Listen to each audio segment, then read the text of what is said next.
پاکستان اور دنیا بھر میں سچ نیوز کے لاکھوں ناظرین کو سلام. پروگرام صحت زندگی میں ہوں آپ کا میزبان ڈاکٹر عامر محمود. ناظرین، پچھلی آپ نے پروگرامز میں آپ نے دیکھا ہوگا کہ ہم نے مختلف بیماریاں اور ان کے علاج، ان سے بچاؤ اور اس کے مختلف جو طریقہ ہائے علاج رائج ہیں ان کے اوپر ڈسکشن کی ہے. تو وہ تمام تر جسمانی صحت سے ریلیٹڈ ہیں، اور ہم سب کو یہ معلوم ہونا چاہیے کہ ہمارے جسم کے ساتھ ساتھ ہماری ذہنی صحت بھی بہت زیادہ ضروری ہوتی ہے.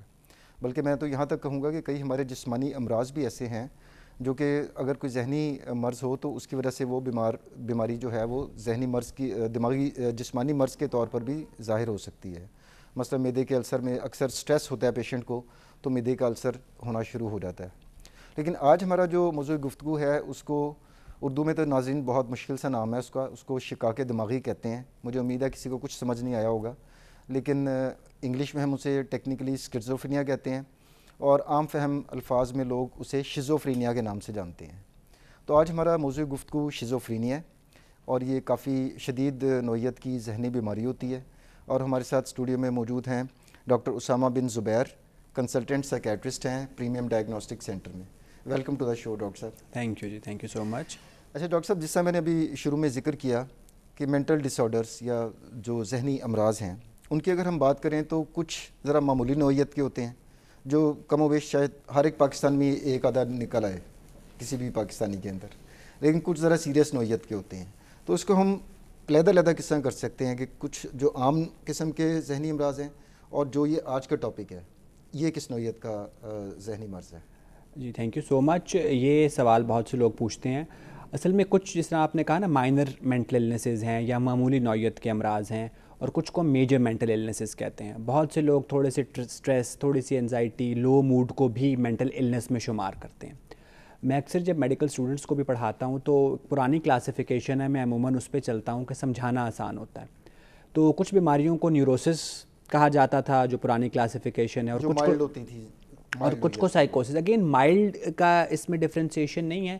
اکثر میں لوگوں کو یہ سمجھاتا ہوں کہ جس طرح کچھ جذبات ہیں جو نارمل ہیں، اداسی ہے، پریشانی ہے، افسردگی ہے، غصہ ہے، جب یہ بہت زیادہ بڑھ جاتے ہیں اور آپ کی کوالٹی آف لائف متاثر ہوتی ہے تو عموماً وہ نیوروٹک النیسز کے زمرے میں آتے ہیں.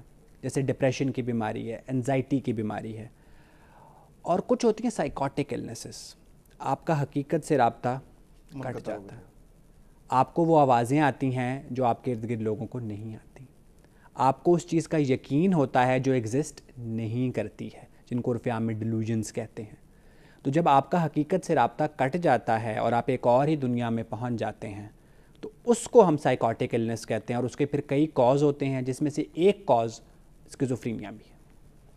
ٹھیک ہے، یعنی کہ جو معمولی نوعیت کے جو ذہنی اتار چڑھاؤ ہوتے ہیں، ظاہری بات ہے آپ ٹریفک میں پھنسے ہوئے ہیں اور کافی زیادہ دیر سے پھنسے ہوئے ہیں تو اینکشس ہونا یا انگزائٹی ہونا وہ ایک نارمل سی چیز ہے، تو اس کی کوئی بڑی بات نہیں ہے. بالکل تھوڑا بہت غصہ بھی آ ہی جاتا ہے انسان کو، دیٹس کوائٹ نارمل. لیکن اگر یہ حد سے زیادہ بڑھ جائے تو ہم اسے کہتے ہیں کہ یہ اس میں نیوروسس کے زمرے میں آنا شروع ہو گئے.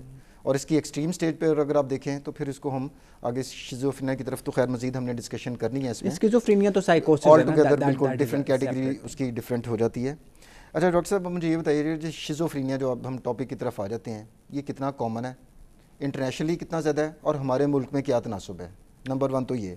دوسرا یہ کہ اس میں کون سا ایج گروپ، یہ بھی بہت امپورٹنٹ ہے کہ کس ایج کے کس عمر کے لوگ اس سے زیادہ متاثر ہوتے ہیں. جی اگین اس میں یہ ہے کہ پوری دنیا میں چونکہ ریسرچ ہوئی ہے، پاکستان میں بھی کچھ ہوئی ہیں، تو اس کی جو پریولنس ہے وہ اراؤنڈ 1% ہے کہ ہر 100 میں سے ایک بندہ اس بیماری کا شکار ہو سکتا ہے. اور ایج گروپس جو ہیں 17 سے لے کر 25 تک ایک پیک دیکھی گئی ہے کہ اس ایج میں فرسٹ ایپیسوڈ سائیکوسس یا پہلی دفعہ اسکیزوفرینیا کی جو ہے علامات آتی ہیں، اور اس کے بعد پھر ایک 35 سال کی عمر کے اراؤنڈ دیکھا گیا ہے. اور مردوں اور عورتوں میں تقریباً اس کا تناسب برابر ہے. اور ہمارے ہاں بھی بہت زیادہ ریسرچ تو نہیں ہوئی ہے اس میں اسٹیٹسٹکس میں، لیکن کم و بیش یہی پریولنس ہے اسکیزوفرینیا کی. یعنی کہ یہ جو آپ نے عمر کی بریکٹ شو کی ہے تو بڑی نازک سی عمر ہوتی ہے، 11-12 سال سے لے کر آگے 17 سے 25 سال 17 سے 25 سال والی. اور اس دوران عام طور پہ زیادہ تر جو اسٹوڈنٹس ہیں وہ عام طور پہ اسکول کالج کے اندر ہی ہوتے ہیں. اس کا مطلب ہے وہ ایج کافی ولنریبل ایج گروپ ہے. جی جی بالکل, وہ ایٹ ہائی رسک ایج ہے کہ عموماً پہلی جو فرسٹ ایپیسوڈ سائیکوسس ہے وہ اس ایج میں آتی ہے. اور تھوڑا سا آپ نے اسٹوڈنٹس کی بات کی, دیکھا یہ گیا ہے کہ جو 17 سے 20 سال کی عمر میں کینابس کا استعمال زیادہ کرتے ہیں اس میں 4 to 6 فولڈ چانس بڑھ جاتا ہے اسکیزوفرینیا ہونے کا. تو اگین بہت سی چیزیں اس میں انٹر لنکڈ ہوتی ہیں, آپ چیزوں کو سیپریٹ نہیں کر سکتے. لیکن یس, دس از دا ایج کہ کچھ علامات جو ہم آگے بھی ڈسکس کریں گے اگر وہ آئیں تو ٹیچرز اور پیرنٹس دونوں کو ہی ارلی پک کرنا چاہیے, چونکہ دیکھا یہ گیا ہے کہ جب ارلی پک ہو جاتا ہے, دوائی یا علاج ارلی سٹارٹ ہو جاتا ہے, تو ویسے اسکیزوفرینیا کا جو پروگنوسس ہے یا جو اس کا کورس آف النس ہے وہ بہت اچھا ہوتا ہے. ناظرین, شیزوفرینیا پہ ڈاکٹر اسامہ کے ساتھ ڈسکشن جاری رہے گی. یہاں پر وقت ہوا ہے چھوٹے سے وقفے کا. Let's take a short break.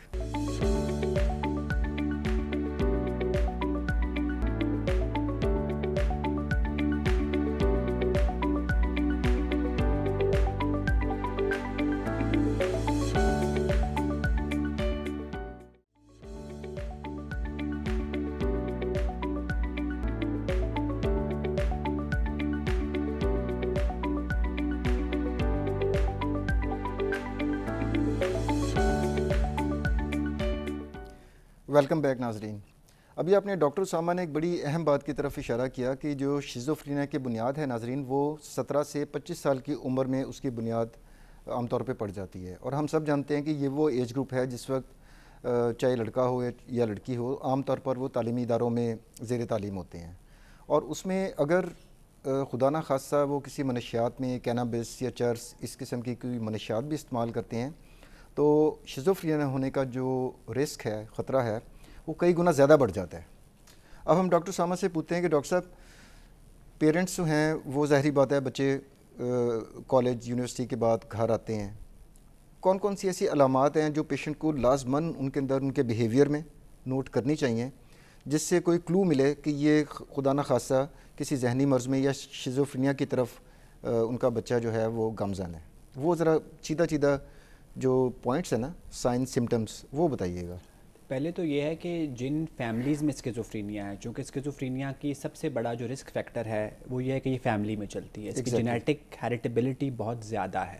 تو جن فیملیز میں یہ رن کرتی ہے وہ اپنے بچوں پہ خاص طور پہ نظر رکھیں کہ کسی بھی ایج میں یہ مینیفیسٹ ہو سکتی ہے. اس کے بعد جو علامات کسی بھی مینٹل النس کی ہو سکتی ہیں, انیشلی وہ اسکیزوفرینیا میں بھی ہو سکتی ہیں کہ بچے الگ تھلگ رہنا شروع کرتے ہیں, آئسولیشن میں چلے جائیں, سوشلائز نہیں کر رہے, کمرے سے باہر نہیں آ رہا. کچھ اسکیزوفرینیا کے نیگیٹو سمٹمز ہوتے ہیں اور کچھ پازیٹیو, اس پہ ہم تھوڑا سا بعد میں بھی بات کریں گے. ابھی ہم بات کریں جب اسکیزوفرینیا بریو کر رہا ہوتا ہے, جب کوئی چیز اندر پک رہی ہوتی ہے, ابتدائی علامات ہیں, ہاں, جس کو ہم پروڈرومل سائیکوسس کہتے ہیں. Exactly. اور بہت سے لوگ یہ کہتے ہیں کہ اگر ہم پروڈرومل سائیکوسس میں, بہت سے لوگ سے میری مراد ہے ریسرچ, تو ریسرچ یہ کہتی ہے کہ اگر ہم پروڈرومل سائیکوسس میں پک کر لیں اور اس وقت اینٹی سائیکوٹکس یا علاج کی شروعات کریں تو ہم بہت سارے جو برڈن ہے اس کی پیشنٹ کی اپنی لائف میں, فیملی کی لائف میں اور اسٹیٹ کے جو ہیلتھ بجٹ ہے ہم اس کو ریڈیوس کر سکتے ہیں. تو پیرنٹس اور ٹیچرز کو یہ نوٹ کرنا ہے کوئی ایک دم پرسنالٹی میں چینج تو نہیں آیا, اکیلا بیٹھا کوئی بچہ خود سے باتیں تو نہیں کر رہا, کوئی بہت زیادہ بے چینی کا شکار تو نہیں ہے, خوف کا شکار تو نہیں ہے, آپ اس کو کھانے کو دیتے ہیں وہ کہتا ہے جی نہیں میں تو نہیں کھاتا, ہو سکتا ہے زہر میں لاؤ. انیوژل سی آئیڈیشنز, وہ ڈیلیونس آف پرسیکیوشن جو ہو رہے ہوتے ہیں, اس کو لوگوں پہ شک ہو رہا ہے. اچھا, بہت سے لوگ یہ سمجھتے ہیں کہ اسکیزوفرینیا کو لوگ ایک عرف عام میں ورڈ ہے جی پاگل پن کے, بالکل آپ کپڑے پھاڑ کے باہر نکل جائیں گے اور سارا کچھ شیٹر ہو جائے گا. وہ ایک بہت لاسٹ سٹیج ہے. ایگزیکٹلی, ٹھیک ہے. میں اکثر وہ سائیکوسس سمجھانے کے لیے وہ ظہیر کاشمیری کا ایک شعر ہے, میں گمے وحشت ہوں, میں تیری دنیا میں نہیں رہتا, بگولا رقص میں رہتا ہے, صحرا میں نہیں رہتا. تو جس طرح بگولا ہوتا تو صحرا میں ہی ہے لیکن اس کی اپنی ایک آئیڈینٹی بن جاتی ہے. ایگزیکٹلی. تو اسی طرح جو گمے وحشت انسان ہے, جو سائیکوسس جس میں بریو جو کر رہا اپنی ہے, ہی دنیا میں اس کی پرسنالٹی انٹیکٹ ہوگی اور ایک انکیپسولیٹڈ سائیکوسس بھی ہو سکتا ہے. وہ سارے میرے کئی پیشنٹس تھے باہر ویسٹ میں بھی جو کنسلٹنٹ گائنیکالوجسٹ ہیں, کنسلٹنٹ ایگزیکٹو پوزیشنز پہ کام کر رہے ہیں, کمپنی کے سی ایوز ہیں, بالکل اسکیزوفرینیا کے پیشنٹس ہیں. ایک مائٹ بھی اس کو اپنے ہمسائے پہ شک ہے کہ جی وہ اس کے خلاف سازش کر رہا ہے اور وہ اس پہ کنونسڈ ہے, اس کے ساتھ اگین رسک اسیسمنٹ ضروری ہے, لیکن وہ باقی ساری چیزیں ٹھیک کر رہا ہے. تو کہیں سے بھی اسکیزوفرینیا یا سائیکوسس کا یہ مطلب نہیں ہے کہ ہر کیس میں آپ بالکل کپڑے پھٹے ہوں گے اور بالکل بال بکھرے ہوں گے، اس طرح کے ٹپیکل سا علامات نہیں ہوتی ہیں. لیکن یہ جو آپ نے موڈ سوئنگز، موڈ ڈس آرڈرز کی بات کی، بلا وجہ کا خوف، بیجا خوف جسے ہم کہتے ہیں، چڑچڑا پن، تنہائی کا احساس، الگ تھلگ رہنا، اپنا خیال رکھنا چھوڑ دینا. ٹھیک ہے، یہ خاتون ہے جس کے بالوں میں جوئیں پڑ گئی ہیں، بال چپک گئے ہیں، وہ صبح اٹھ کے منہ نہیں دھوتی، کھانا نہیں کھا رہی، نہا نہیں رہی ہے، کمرے سے باہر نہیں نکل رہی ہے، تو اٹس اے سیریس تھنگ. تو پیرنٹس کو یعنی کہ ان علامات کے اوپر ناظرین، پیرنٹس کو خاص طور پہ والدین کو بہت زیادہ فوکس کرنے کی ضرورت ہے کہ اس ایج گروپ میں بڑی جو ہے وہ نظر رکھیں بچوں کے اوپر، کہ اس طرح کی کوئی بھی ان کے بیہیویئر میں آپ چینج دیکھیں تو آپ کو اس کو کنسلٹ کرنا چاہیے. پراپر کلینکل جو سائیکیٹرسٹ ہیں ان کو کنسلٹ کرنا چاہیے. ڈاکٹر صاحب اس میں آپ یہ بتائیے گا کہ اب ہم سٹیجنگ کے اوپر آ جاتے ہیں کہ کئی ہماری جو بیماریاں ہوتی ہیں وہ بڑی ریپڈلی ایوالو ہوتی ہیں. جیسے انفیکشنز دیکھ لیں کہ آپ نے کہیں سے پانی پیا، اگلے دن آپ کا پیٹ خراب ہو گیا. شیزوفرینیا ایک ذہنی بیماری ہے. اس کی سٹیجز کے اوپر تھوڑی سی بات کرتے ہیں کہ یہ اچانک ہی ہو جاتی ہے یا آہستہ آہستہ ڈیولپ ہوتے ہوتے ہم دیکھتے ہیں کہ ایک دن وہ ببل بسٹ کر گیا، پتہ چلا کہ پیشنٹ شیزوفرینیا ہو گیا اس کو. اچھا، میں بہت سی جگہ پہ یہ بات کرتا ہوں کہ سائیکائٹری میں ہمارے پاس بہت زیادہ ٹیسٹ نہیں ہوتے، انویسٹیگیشنز نہیں ہوتی، تو ہم پیشنٹ سے بات کر کے، گھر والوں سے بات کر کے، گرے ایریاز بہت ہیں اس میں. بالکل. تو اسی طرح جس کی جینیٹک پری ڈسپوزیشن ہے، جس کے خاندان میں نفسیاتی بیماری چل رہی ہے، بیج تو اس کے اندر موجود ہے. وہ بیج درخت جرمینیٹ کب کرنا ہے، وہ بیج درخت بنے گا یا نہیں، سب سے پہلے تو یہ ہو سکتا ہے نہ بنے، ایک جنریشن میں ویسے ہی گزر جائے. ٹھیک ہے، وہ بنے گا یا نہیں، اس کے ارد گرد انوائرمنٹ کیا ہوگی، وہ کب بنے گا، تو اگین جس طرح میں نے بتایا ارلی وارننگ سائنس ہے. اگر فیملی ہسٹری ہے تو آپ 12-13 سال سے ہی، یا بچپن میں سافٹ سائن ہے، کوئی مینٹل ریٹارڈیشن ہے، انٹلیکچوئل ڈسیبلٹی ہے، آٹسٹک ہے بچہ، بچپن سے کوئی پڑھائی میں کمزور ہے، بیہیویئر ڈفرینٹ ہے، آپ ان پہ زیادہ نظر رکھیں. تو 17, 18, 19 سال کی ایج میں پھر اگر جو میں نے پہلی ساری جس طرح باتیں بتائیں اگر وہ ہیں، عموماً ایک بریوئنگ فیز ہوتا ہے. ایسا نہیں ہوتا کہ آپ ون فائن مارننگ اٹھے ہیں اور آپ فرینکلی سائیکوٹک. تو وہ جو بریوئنگ فیز ہے نا، وہی ہم نے ٹارگٹ کرنا ہے. ابھی اس پہ بہت ساری ریسرچ چل رہی ہے، بہت سے لوگوں کا اسپیشل انٹرسٹ ہے کہ پروڈرومل سائیکوسس پہ کام کیا جائے، وہاں پہ چیز کو پکڑا جائے ٹو نپ دا ایول ان دا.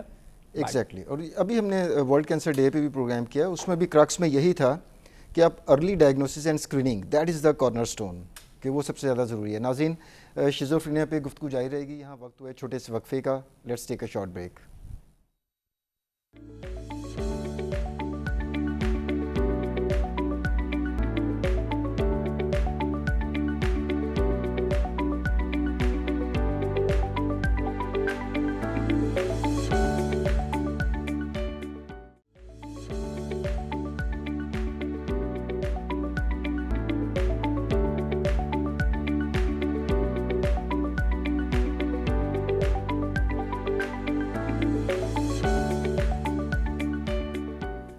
ویلکم بیک ناظرین.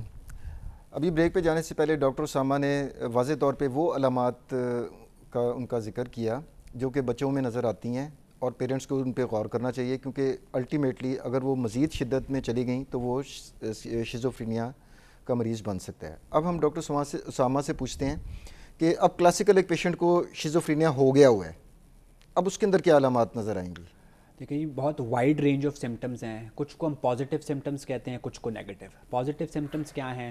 ان کو کانوں میں آوازیں آتی ہیں جو باقیوں کو نہیں آتی. باہر کوئی آواز نہیں ہے لیکن کانوں میں آ رہی ہے، اور وہ ان کو ویسے ہی آتی ہیں جیسے میری آواز آپ کو کانوں سے آ رہی ہے. وہ یہاں رسک انوالو ہو سکتا ہے، وہ آوازیں ان کو کوئی کام کرنے کا حکم دے سکتی ہیں. تو بڑا ضروری ہے کہ ان چیزوں کو کوانٹیفائی کیا جائے، اس کو ڈاکومنٹ کیا جائے، اور اگر رسک ہے تو اس کو اکارڈنگلی مینیج کیا جائے. پھر ڈیلوژنس، جیسا میں نے بتایا، وہم نہیں ہم کہتے، اس کو کہتے ہیں کہ اس کو پکا یقین ہے ایک چیز کا، اور وہ ریلیجن اور کلچر سے کانٹرری ہے. ٹھیک ہے، ریلیجن اور کلچر میں بہت سی ایسی چیزیں ہوتی ہیں کہ ان پہ آپ کو یقین ہوتا ہے، آپ نے دیکھی نہیں ہوتی، لیکن وہ چیزیں وہ ہیں جو ریلیجن اور کلچر سے بھی ایکسپلین نہیں ہوتی. آپ کو یقین ہے کہ آپ کا ہمسایہ آپ کے خلاف ہے، آپ کو مارنا چاہتا ہے. آپ کو یقین ہے کہ جی آپ کو اللہ نے مسیحا بنایا اور آپ کووڈ-19 کا اختتام کریں گے. ٹھیک ہے، اور وہ کئی طرح کی ہو سکتی ہیں، لوگوں پہ شک کی ہو سکتی ہیں. مجھے ڈاکٹر صاحب ایک اسکیزوفرینک، سوری آپ کو انٹرپٹ کر رہا ہوں، اسکیزوفرینک ملا. وہ ایک وکالت کے شعبے سے تھا. He was an aged fellow, اور لاہور میں چبرجی چوک پہ وہ پھرا کرتا تھا. ایک دفعہ میں نے اس کا انٹرویو کیا تو اس نے کافی مجھے ہائی فائی اسٹوری بتائی. کہتا ہے، you know I am controlling the whole world financial situation, یہ ڈالر کتنے کا ہوتا ہے یہ میں یہاں بیٹھ کے کنٹرول کرتا ہوں. تو آپ کی والی بات کہ ڈیلیونس آف گرینجیئر جسے ہم کہتے ہیں. پھر کچھ بیزار ڈیلوژن ہوتی ہیں جو بالکل اسکیزوفرینیا کی پیتھوگنومونک ہیں، جیسے ان کو ہوگا کہ جی مارس سے ایلینز ہیں جنہوں نے ان کے گلے میں چپ لگائی ہوئی ہے. اچھا. CIA یا پینٹاگون از کنٹرولنگ دیم. وہ ویکسین کے اوپر بھی تو وہ میتھ ہو گئے تھے نا کہ جی یہ چپ لگائی جا رہی ہے. لیکن اگین وہ میتھ وہ پھر جب ڈھیر سارے لوگ بلیو کرتے ہیں تو وہ کلچر سے ایکسپلین ہو جاتی ہے. ٹھیک ہے، خیر وہ میں نے ڈسپیل کر دی تھی پروفیسر فیصل مسعود کے پروگرام میں کہ جی ایسی کوئی بات نہیں، کوئی چپ شپ نہیں ہے. تو پھر کچھ چیزیں ہیں کہ آپ کو لگتا ہے آپ کا دماغ کسی اور کے کنٹرول میں ہے، کوئی آپ کے دماغ میں سوچیں ڈال رہا ہے، کوئی آپ کے دماغ سے سوچیں نکال رہا ہے، آپ کو چیزوں کو دیکھ کے لگتا ہے کہ آپ کے لیے خاص اشارے موجود ہیں. یہ تو پازیٹیو سمٹمز ہو گئے. کچھ نیگیٹو سمٹمز ہوتے ہیں، آپ کا کسی سے بات کرنے کو دل نہیں کرتا، سوشل وڈرال، آپ کمرے سے نہیں نکلتے ہیں، سیلف نگلیکٹ، اگین یہ بہت رسکی سچویشن ہے. اگر آپ اپنا خیال نہ رکھیں، کھائیں پییں نہ، صفائی نہ کریں تو آپ ایک دن آہستہ آہستہ you are heading towards death. تو یہ بھی بہت رسکی ہو جاتا ہے. تو جو میں یہاں پازیٹیو اور نیگیٹو سمٹمز کے ساتھ میں نے رسک دیکھا، چونکہ میں نے باہر کام کیا ہے وہاں پہ رسک پہ بڑا فوکس ہوتا ہے. تو جو ایک سائیکائٹرسٹ ہے یا ایون والدین ہیں، انہوں نے یہ دیکھنا بہت ضروری ہے کہ جو کنڈیشن ڈیولپ ہو رہی ہے اس میں پیشنٹ اور ارد گرد والے لوگوں کو، سوسائڈ تو ایک فارم ہے نا، نہیں سوسائٹی کی بات کر رہا ہوں. ہاں سوسائٹی جو ارد گرد لوگ ہیں ان میں رسک کا انوالو ہے، اور وہ پھر ڈیفائن کرے گا کہ ٹریٹمنٹ گھر پہ ہوگا، ہسپتال میں ہوگا، کیسے ہوگا. تو رسک ضرور ہر جگہ پہ ساتھ دیکھنا ضروری ہے. اب ہم نے کلاسیکل سمٹمز بھی اس کے دیکھ لیے، اب آ جاتے ہیں اس کے طریقہ علاج کے اوپر. کیا کیا آپشنز ہمارے پاس ہیں؟ جی بالکل، میں ایک بات اب میں نے رٹی ہوئی ہے وہ پروگرامز میں بھی اور پیشنٹس کو بھی. ہمارا کچھ علاج دوائیوں سے ہوتا ہے، کچھ بات چیت کے ذریعے مریض کی سوچ پہ کام کرتے ہیں، کچھ ہم مریض کے ماحول پہ کام کرتے ہیں.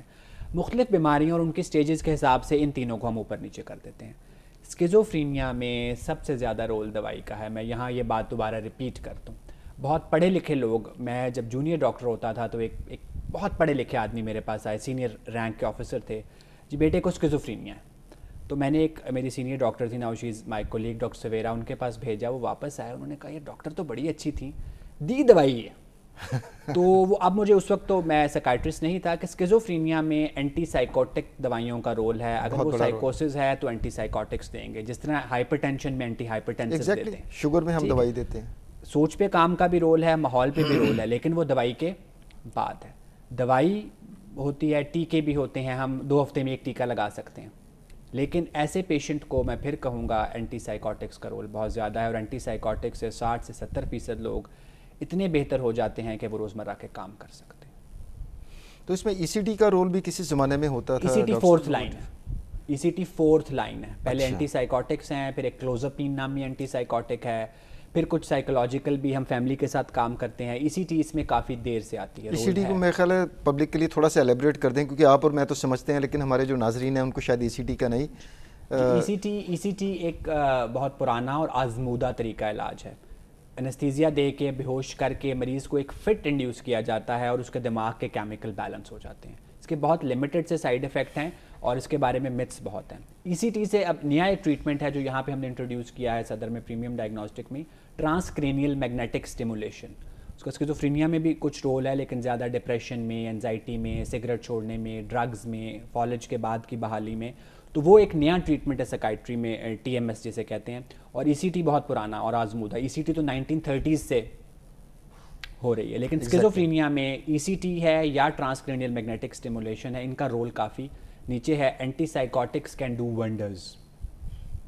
اس کا مطلب ہے کہ ناظرین یہ ایک حوصلہ افزا بات ڈاکٹر ساما نے کی ہے کہ شیزوفرینیا گو کہ کافی شدید ذہنی مرض ہے، لیکن اس کا جو طریقہ علاج ہے ابھی بھی گولڈ سٹینڈرڈ جو ہے وہ ادویات ہیں، اور بڑی سستی اور آسانی سے دستیاب ادویات سے ان کا علاج ممکن ہے. اور ایکسٹریم کیسز کے اندر جو ہے آپ کو دوسری انٹروینشنز کی طرف بھی جانا پڑتا ہے. اچھا ڈاکٹر صاحب، اب جو ہمارے جو پیرنٹس کی تو ہم نے بات کر لی کہ انہیں وارننگ سائنس آبزرو کرنے چاہیے کہ یہ بچہ کہیں شیزوفرینیا کا مریض بننے تو نہیں جا رہا. ہمارے جو ٹیچرز ہیں ان کے متعلق آپ کیا کہیں گے کہ ان کو بھی ویجیلنٹ رہنا چاہیے؟ جی بالکل، یہ ایج ایسی ہے نا یونیورسٹی میں، اسکول میں. پھر یہ بہت ضروری ہے کہ مس لیبل بھی نہ ہو، لیبل بھی نہ ہو. ہمارے ایک استاد ہیں سائیکائٹرسٹ، ان کا شعر ہے، ہوا سے در سے دیواروں سے باتیں میری عادت ہے بیماری نہیں ہے. تو کئی دفعہ اگر بچہ الگ رہ رہا ہے یا ایون خود سے کئی لوگ باتیں کر رہے ہوتے ہیں تو ہر دفعہ وہ اسکیزوفرینیا نہیں ہوتا، یا کریٹو مائنڈ سیٹ کا بچہ ہے. تو ڈائگنوسز اسٹیبلش کرنا بہت ضروری ہے ایک سٹنگ میں، اور بہت جلدی ڈائگنوسز نہ کریں. میری سیکائٹرسٹ سے بھی درخواست ہے، جی پی سے بھی درخواست ہے کہ لوگوں پہ بہت جلدی لیبل نہ لگائیں. ایک ٹرینڈ مینٹل ہیلتھ پروفیشنل کو یہ ڈائگنوسس کرنے دیں، اور ان کو بھی میں کہوں گا مشورہ کر لیں. میں اس سٹیج پہ بھی، اس سینیورٹی کے ساتھ بھی میں لوگوں سے مشورہ کر لیتا ہوں، سیکنڈ اوپینین لے لیتا ہوں. تو یہ کام بہت ضروری ہے. ناظرین، آج ہم نے بڑی ایک اہم ذہنی مرض شیزوفرینیا کے اوپر بڑی سیر حاصل گفتگو کی ڈاکٹر اسامہ بن زبیر سے، جو کنسلٹنٹ سائیکیٹرسٹ ہیں پریمیم ڈائگنوسٹک سینٹر اسلام آباد میں. اس کے ساتھ ہی آج کے پروگرام کا وقت ختم ہوتا ہے. اگلے پروگرام تک کے لیے اجازت دیجیے. اللہ حافظ.